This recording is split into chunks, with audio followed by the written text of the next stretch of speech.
If there was one piece of advice I'd give my younger self as a skateboarder was to get out in the streets and experiment, even if you think you can't do much. So today I'm taking this advice with me while trying parkour in the streets. I want to increase my physical mobility and strength, so I thought the most fun way to do that is to figure out parkour and maybe some tricking in the future. I just want to be able to do it all. The first thing I practiced was just my vertical, literally jumping, something I realized I don't do often without my skateboard under my feet. That's scary. Obviously with running in a jump start, it's way easier to get higher, but I want to be able to do this just standing still because I feel like I'll be in a situation where I need to be able to do that. Oh, that's scary.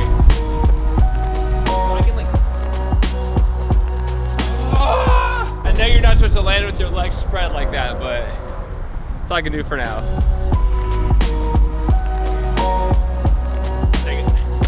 I did look around for a little while and I couldn't really figure out anything else to try because I'm that new to this. So I was just like, anything. Okay, what if I jump off this thing and just bash the wall? Oh, hurt my ankle. Yeah, it hurt. I have to figure out how to like smash my ankle against the wall without actually hurting myself. The thing I did to my ankle in skateboarding is called a hot pocket, which I'm pretty used to, and I've rolled my ankle a good amount of times, so my ankles are pretty strong. So luckily I healed pretty much right after. It's better, but it actually still kind of hurt my ankle. But I think I'm figuring out how to put less tension on my ankle.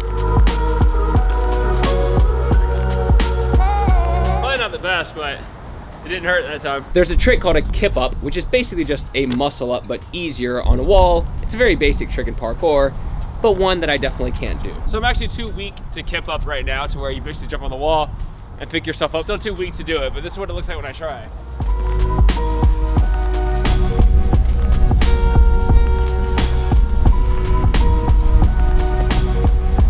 No better time to practice than now though. I actually feel like I could shoot myself back over here easier than I can get up it.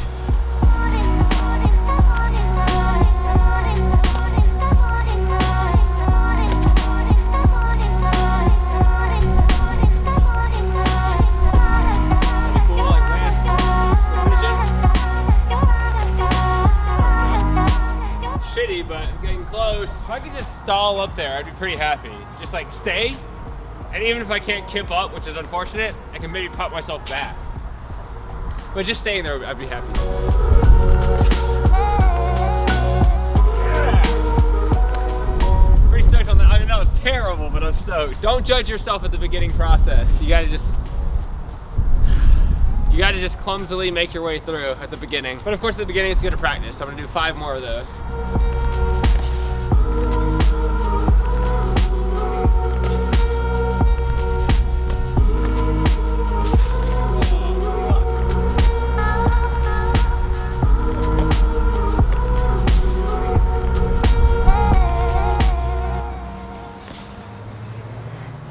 Oh my God. I'm just gonna try to do it to the curb. It's gonna be an ankle biter, might be a little dangerous. Let's just do it. Oh my God! My feet landed on it. It was really sketchy. Oh man, my legs started to hurt. Ooh, that pushing in. Might have to come back to it. Ooh, it's like really pushing something. Unfortunately, I had to quit because I was getting a muscle cramp in my thigh, and I just don't want to push it right now. That's the worst mistake you can make as a beginner, is to injure yourself and then demotivate yourself in the future from progressing any further. I gotta land straight so I can be like kind of walk out casually. Yeah, that's fine. And this is where a lot of pain came in because I just figured I could do a dive roll pretty easily on cement. Oh, I don't do this on cement very often. It hurts.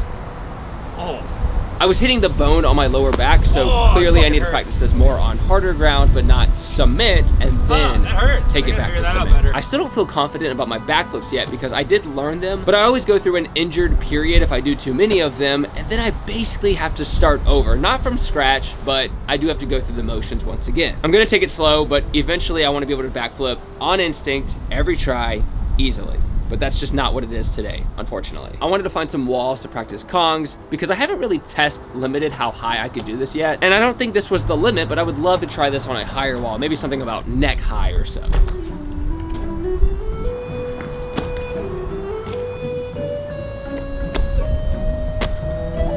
So the last thing I eyed up was this precision. I wanted to jump off this ledge and land perfectly with my feet together on this other ledge. I was scared to go over, but luckily it wasn't too big of a drop. I was terrified. I don't know why I was so scared to commit to this, because I just figured my feet would slip and I figured I would get a bad run up. And I realized it's because I'm just inexperienced. Any other parkour dude would get on here and know that their feet would make it, but I'm just too new to this. So I did the thing that parkour people do and skateboarders do less of, which is prep. I just built the same jump, but closer to the ground so that I wouldn't get injured by doing what the people do in the parkour videos and using my feet to kind of measure the distance. 7.5 of my feet.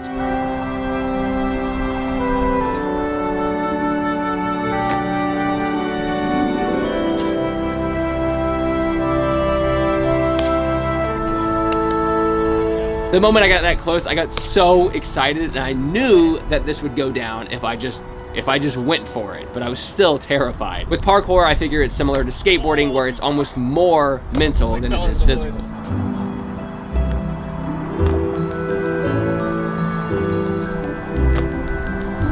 Couple more, just in case.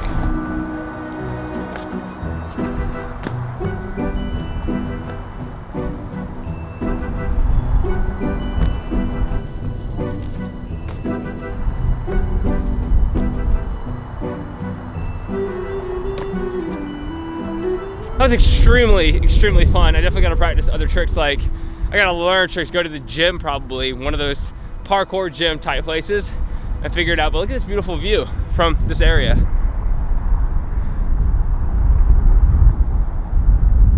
Good day. Subscribe for more movement in the future. I'm trying to experiment with a lot of other ways to move my body besides skateboarding, because that's what I'm passionate about. Trying to get my body to do things that are a little unorthodox, a little awkward. It feels really fun for me, really fun. So more tricks, more whatever, coming soon.